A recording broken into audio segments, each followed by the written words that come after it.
गावरान तडका चॅनलमध्ये आपलं स्वागत आहे. आम्ही अशाच नवीन शेतकरी, प्रगतशील शेतकरी किंवा प्रयोगशील शेतकऱ्याच्या शेतात येऊन व्हिडिओ बनवत असतो.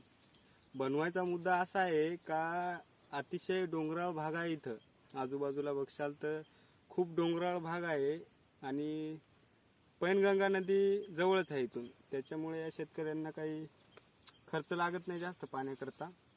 आणि बघू शकता तुम्ही कापूस कसा आहे. आता थेट आपण त्या शेतीच्या मालकाकडे जाणार आहोत आणि त्यांच्याशी जरासा संवाद साधणार आहोत की बाबा कसं काय शेती करता आणि काय लागतं काय नाही हे तुम्हाला कळू. त्यासोबत आता संजूभाऊ काळबंडे, कास्तकार, प्रगतशील शेतकरी.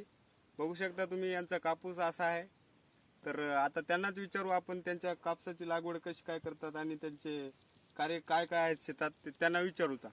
नमस्कार सर, आमची लागवड आहे 7 जूनची. कापसाची व्हरायटी आहे श्रीराम 639. 639.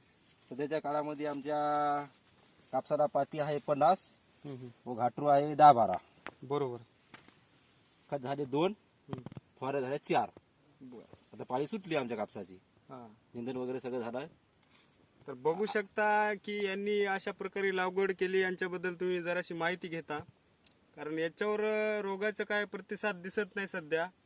यांच्यावर कुठला रोग आला का तुम्ही सामोर गेले का रोगांना? कोण नाही, काहीच काहीच नाही. तर एखाद्या तुम्ही रोगाचं नाव सांगा की जेणेकरून शेतकरी बांधवांना तुमची जराशी मदत होईल.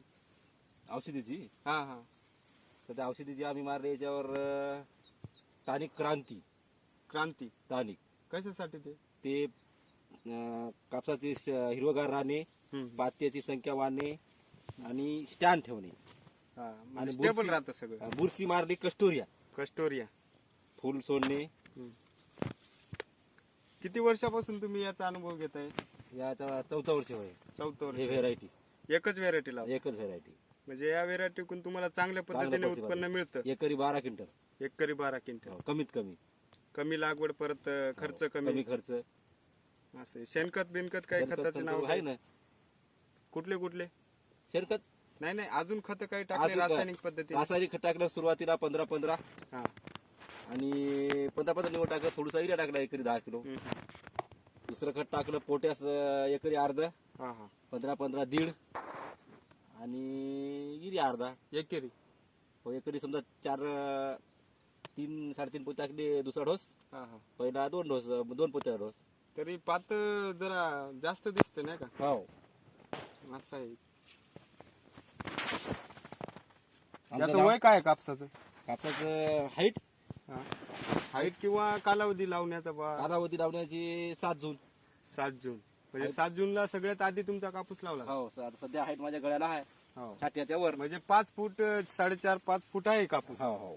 आताच्या कंडिशन. अजून याची वाढ होऊ शकते ना? होऊ शकते ना आणखी. आता एक खत टाकणं चालू आहे तुमचं. मागे थायला आपण यांच्या मागल्या भागामध्ये खत टाकणं चालू आहे. उद्या या डोस 3रा बसते. आता पावसामुळे जरा खत देत गेलं हे. तर बघू शकता तुम्ही सरासरी 15 घाटरू आणि 50च्या वर पात आहे बघा. अशा रीतीने पात, फुल पात चालूच आहे. आणि कापसाची हाईट पण जास्त आहे. सरासरी हाईट किती असेल या कापसाची? हाईट सरासरी आहे माझ्या खांद्या इतकी. तर अशा पद्धतीने आपण यांचा कापूस इकडे तिकडे फिरून बघू कसं आहे काय नाही. आणि त्यांनी काय केलं माहितीये का, एकाच शेतीमध्ये किती एकर शेत आहे भाऊ तुमचं? आमचं 6 एकर. 6 एकर मध्ये सोयाबीन किती आहे तुमचं? सोयाबीन आमचं आहे 1.5 एकर. येत आहे कापूस 1.5 एकर. तिकडे शेती आहे आणखी आमची 3 एकर. बर. म्हणजे यांनी एकाच शेतामध्ये 2 प्रयोग केलेले आहेत. हो. कारण कापसाला शेतकऱ्याचा भाव कधी कधी नसते, कधी याच्यात लॉस होते माणूस, कधी त्याच्यात होते. त्याच्यामुळं यानं दोन्ही प्रयोग करून पाहिले. जरासा सोयाबीन आहे यांचं, जरासा कापूस आहे आणि तूर आहे.